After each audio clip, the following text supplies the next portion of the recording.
যে এই এলাকা থেকে, এই মাঠ থেকে আমরা জানি যে বিগত দিনগুলোতে অনেক ভালো ভালো সুনামধন্য খ্যাতিমান প্লেয়ার জন্ম নিয়েছিল, তারা বাংলাদেশে বিভিন্ন ক্লাবে এবং জাতীয় দলে খেলেছিলেন। আমি বিশ্বাস করি যে আজকে এবং আগামীতে আমাদের অত্র এলাকা অমিত ভাইয়ের নেতৃত্বে আরও খ্যাতিমান খেলোয়াড়রা তৈরি হবেন এবং বাংলাদেশের জন্য তারা লড়বেন, যেভাবে আজকে জাতীয় দলে অনেকে লড়ছে। কিন্তু খেলাধুলা কিন্তু আমরা খালি হার জিত টুর্নামেন্টের জন্য আমরা দেখি। আমরা খেলাধুলা, বিশেষ করে ক্রীড়া এবং ফুটবলটাকে দেখি যে আমাদের রাষ্ট্রকে মেরামত করার আরেকটা প্রচেষ্টা এবং প্রক্রিয়া।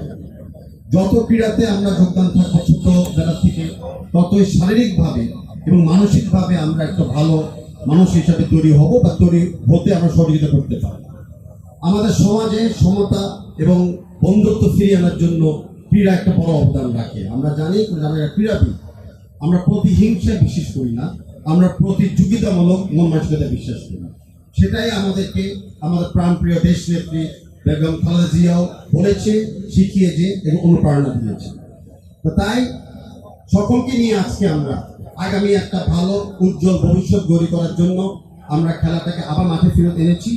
আমি ধন্যবাদ জানাচ্ছি নিরাশুভাবে পিছন থেকে যারা আয়োজক যারা ছিলেন, যারা খেলাটাকে সুযোগ করে দিয়েছে খেলার জন্য।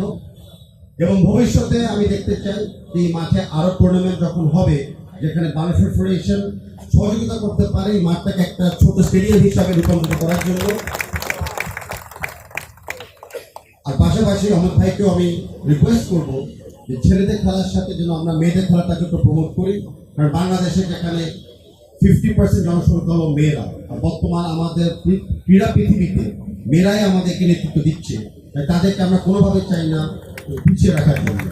তাই সকলকে মিলে খেলাধুলাকে দিয়ে চলেন আমরা আমাদের সমাজকে উন্নত করি এবং দেশকে আসলে মেরামত করি।